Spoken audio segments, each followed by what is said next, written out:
లగచర్ల దాడి కేసులో ప్రధాన నిందితుడిగా ఉన్న పట్నం నరేందర్ రెడ్డి హైకోర్టును ఆశ్రయించారు.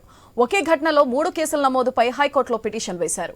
3 ఎఫ్ఐఆర్లు నమోదు చేసి నిందితుడిగా చేర్చారని, 2 ఎఫ్ఐఆర్లు కేసులు కొట్టేయాలని పట్నం నరేందర్ రెడ్డి కోరారు. పిటిషన్లపై నేడు జస్టిస్ లక్ష్మణ్ బెంచ్ విచారణ చేయనుంది.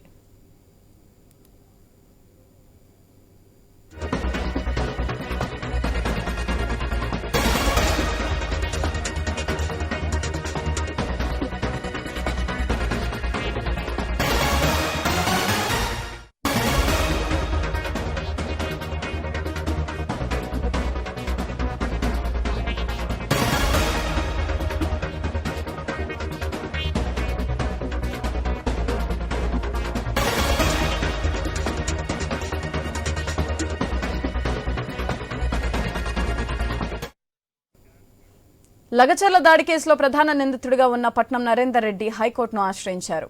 ఒకే ఘటనలో 3 కేసుల నమోదుపై హైకోర్టులో పిటిషన్ వేశారు. 3 ఎఫ్ఐఆర్లు నమోదు చేసి నిందితుడిగా చేర్చారని, 2 ఎఫ్ఐఆర్ కేసులు కొట్టేయాలని పట్నం నరేందర్ రెడ్డి కోరారు. పిటిషన్లపై నేడు జస్టిస్ లక్ష్మణ్ బెంచ్ విచారణ చేయనుంది.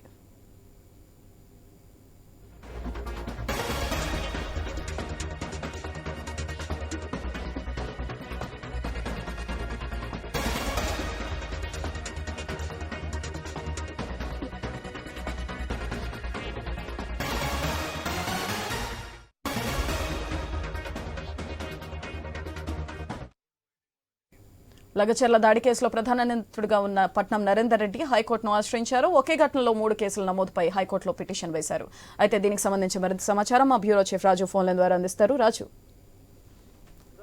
లగిచర్ల ఘటనలో మొత్తం ప్రధాన నిందితుడిగా పేర్కొనబడినటువంటి మాజీ ఎమ్మెల్యే కొడంగల్ మాజీ శాసనసభ్యుడు పట్నం నరేందర్ రెడ్డిని పోలీసులు అదుపులోకి తీసుకున్న తర్వాత 7 రోజుల పాటు రిమాండ్ విధించారు. రిమాండ్ విధించిన తర్వాత ఆయన హైకోర్టును ఆశ్రయించి తనకు ఆ బెయిల్ ఇప్పించాలని చెప్పేసి ఈ కేసులో తనను అక్రమంగా ఇరికించారు, రాష్ట్ర ప్రభుత్వం కక్షపూర్త చర్యల్లో భాగంగా ఈ నిర్ణయం తీసుకున్నారని చెప్పేసి ఆయన ఆరోపిస్తూ హైకోర్టును ఆశ్రయించారు. తనను ఒక కేసులో అరెస్ట్ చేసి 3 కేసులు తనపైన నమోదు చేయడం అనేది కరెక్ట్ కాదు అని చెప్పేసి కూడా హైకోర్టును ఆశ్రయించి ఒక పిటిషన్ దాఖలు చేయడం జరిగింది.